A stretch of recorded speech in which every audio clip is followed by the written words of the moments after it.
দক্ষিণ চব্বিশ পরগনা জেলার পাথর প্রতিমা ব্লকের রামগঙ্গা গ্রাম পঞ্চায়েতের সিপিএম এর পঞ্চায়েত সদস্য সমীর ভঞ্জ সিপিএম ছেড়ে তৃণমূলে যোগ দিলেন। সোমবার 24শে জুন তিনি যোগ দেন তৃণমূলে। আর এর ফলে ওই এলাকায় তৃণমূলের শক্তি বৃদ্ধি পেল। পঞ্চায়েতেও তৃণমূলে আরও শক্তি পেল এই যোগদান পর্বে। রামগঙ্গা গ্রাম পঞ্চায়েতের মোট সদস্য সংখ্যা 19। গত পঞ্চায়েত নির্বাচনে এই গ্রাম পঞ্চায়েতে শাসক দল অর্থাৎ তৃণমূল 11টি আসন পায়, সিপিএম 5টি, বিজেপি পায় 3টি আসন। তৃণমূল পঞ্চায়েত দখল করে। আর এবার শাসক দলের হাত ধরে সমীর ভঞ্জ তৃণমূলে যোগ দেওয়ায় তৃণমূলের সদস্য সংখ্যা গিয়ে দাঁড়ালো 12-তে। বিরোধীরা আগের তুলনায় আরও দুর্বল হয়ে পড়ল। সমীরের দাবি যে সিপিএম থেকে জিতে এলাকায় কোনো কাজ করতে পারছেন না তিনি, তাই শাসক দলের উন্নয়ন যজ্ঞে সামিল হতেই এই সিদ্ধান্ত নিয়েছেন তিনি।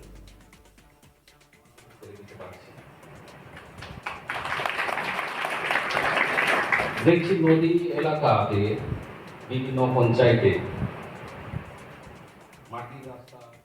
গ্রাম পঞ্চায়েতের প্রধান এবং উপপ্রধানের দাবি, মুখ্যমন্ত্রী মমতা বন্দ্যোপাধ্যায় যেভাবে উন্নয়ন করেছেন তাতে উদ্বুদ্ধ হয়ে এরা বিরোধী দল ছেড়ে তৃণমূলে যোগ দিচ্ছেন। আগামী দিনে সবাই যোগ দেবে তৃণমূলে। কি বলছেন সমীর ভঞ্জ, শুনবো। আমি যে দলে ছিলাম, সিপিএম দলে, সে দলে কাজ করতে পারছিলাম না, তাই মানসিকভাবে ভীষণ চাপে পড়ে গিয়েছিলাম যে কিভাবে আমি কাজ করব। মানুষের ভোটে জিতে এসেছি, কিভাবে কাজ করব, মানুষের চোখ মুখ দেখে ভাবছিলাম ওরা খুবই কষ্টে আছে। তাই মানবিক মুখ্যমন্ত্রী মমতা ব্যানার্জির সান্নিধ্যে এসে আমি মানুষের জন্য কিছু সামাজিক কাজকর্ম করতে চাই, সেই জন্য এই দলে আমি যোগ দিয়েছি। আর এদিকে প্রভাত কুমার সেনাপতি রামগঙ্গা পঞ্চায়েত প্রধান কি বলছেন, শুনবো। স্বতঃস্ফূর্তভাবে আমাদের দলে যোগ দিয়েছেন। ওনার একটাই কথা যে বর্তমানে সিপিএম বলে কোথাও কোনো কিছু নেই। আমরা সিপিএমের নীতি আদর্শকে ভালোবাসতাম। বর্তমানে কোনো কিছু না থাকার জন্য বর্তমান যে মমতা ব্যানার্জির উন্নয়ন, মমতা ব্যানার্জির চিন্তাধারাকে পাথেয় করে চলার জন্য আমি তার সৈনিক হতে চাই।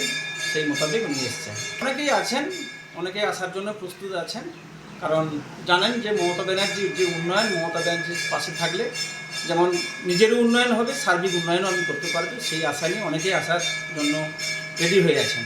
শুধু আমাদের যে স্থানীয় বিধায়ক সাহেব, আমাদের অঞ্চল সভাপতি, ওনাদের নির্দেশ পেলেই ওনারা চলে আসবেন। সিপিএমের রাজ্য কমিটির সদস্য নবী খাঁ অবশ্য দাবি করেছেন যে যারা পঞ্চায়েত সদস্য হয়েছেন তারা লোভে যাচ্ছেন, তারা সিপিএম এর নীতি আদর্শ জানেন না। বিজেপির জেলা কোঅর্ডিনেটর নন্দ বারুইয়ের দাবি যে শাসক দল ভয় দেখিয়ে মারধর করে বিরোধীদের দলে টানছে। পাথর প্রতিমায় সিপিএম এর পঞ্চায়েত সদস্যের তৃণমূলে যোগ আর ভয় দেখিয়ে দলে যোগ দাবি বিরোধীদের। কি বলছেন নবী খাঁ, শুনবো। যারা সিপিএমের টিকিটে জিতে তৃণমূলে যোগদান করছে, নিশ্চয়ই সেখানে কিছু একটা সন্ত্রাস, চাওয়া পাওয়ার লোভ লালসা এইগুলো দেওয়া হয়েছে। তাছাড়া তারা তো রাজনৈতিক চেতনা সম্পন্ন নয়। কেউ একজন পঞ্চায়েত সদস্য হলেই মানে সে একজন পার্টির সক্রিয় লোক, একেবারে তা হয় না।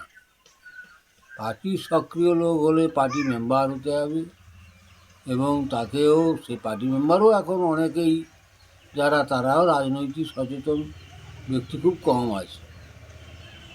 যারা বয়স্ক আগেকার পুরনো লোকজনরা তারা তো চলে গেছে একরকম। তারা বলছে যে দিদির উন্নয়নে সামিল হচ্ছেন এলাকায় উন্নয়ন করার জন্য। এলাকায় উন্নয়ন তো হয় না। কী এমন উন্নয়ন? যেটা বামফ্রন্ট সরকার যে উন্নয়ন করে গেছে তার ধারে বারে নেই। কী উন্নয়ন হয়েছে? এই তো বাড়ির সামনে, আমার বাড়ির সামনে এই রাস্তাটা, এই দেখুন, আপনারাই দেখুন, এই তেঁতুলিয়া থেকে সেই গোবদিয়া নদী ধার পর্যন্ত, সে হুরমুজ শেখের বাড়ি পর্যন্ত রাস্তায় কতগুলো, যে আমাদের বামফ্রন্টের আমলে এই রাস্তায় ইট বিছানো হয়েছিল অনেক আগে। যজ্ঞেশ্বর দাস তখন এমএলএ, করা হয়েছিল ডবল সোলিং ইট বিছানো রাস্তা। সেই রাস্তায় এখন ভ্যান চলতে পারে না, টোটো চলতে পারে। আপনি কি মনে করছে ওরা লোভে চলে যাচ্ছে? হ্যাঁ, সে তো লোভে, কোথাও ভয় দেখানো, সন্ত্রাস দেখানো, নানান রকমের কাণ্ড আছে। এই সমস্ত ওরা তো রাজনৈতিক সচেতন নানান রকমের ব্যাপার স্যাপার। বিজেপি নেতা নন্দ বারুই কি বলছেন, শুনবো। তৃণমূল কংগ্রেস করবে এই মুহূর্তে আর সেটা নেই। যেটুকু হয়েছে ভয় ভীতি দেখিয়ে মানুষকে সন্ত্রাস করিয়ে তাদেরকে জয়েন করিয়ে, না হলে একটা কৃষ্ণচন্দ্রপুর অঞ্চল আমার এখানকার সাংসদের অঞ্চল, সেই অঞ্চলের একদম বিরোধী শূন্য করে দিয়ে, একদম শেষ করে দিয়ে আমাদেরকে ওখান থেকে করে দিয়েছে, বিরোধী রাখতে চাইছে না। যেটা মমতা ব্যানার্জি, তার দল, তার ভাইপো এবং এখানকার বিধায়ক থেকে শুরু করে সাংসদ সবাই একই মানসিকতা। আপনার এখানে রামগঙ্গায় তো দেখা যাচ্ছে বা পঞ্চায়েত সদস্য যোগ দিল। এখানকার রামগঙ্গা অঞ্চলের এই যে সিপিআইএমের যে মঞ্চ জয়েন করেছে গতদিন, এর মূল কারণ এই সিপিএমের সঙ্গে তৃণমূল কংগ্রেসের অনেক বোঝাপড়া অনেক আগে থেকেই। কেননা ইতিমধ্যে সারা বাংলা জুড়ে 12টার মতন সিট আমরা এদের ব্যালেন্সে হারিয়েছি এবং এদের সঙ্গে পুরনো সম্পর্ক আছে। সেই সম্পর্কের জন্য ওরা আজকের এখানে জয়েন করেছে। সিপিএমকে ভয় ভীতি এটা ওটা নয়, সিপিএম আজকে সারা বাংলায় একটা ছবি হয়ে গেছে। খালি পার্টি অফিসের পোস্টার ছাড়া, ব্যানার ছাড়া আর কিছুই নেই।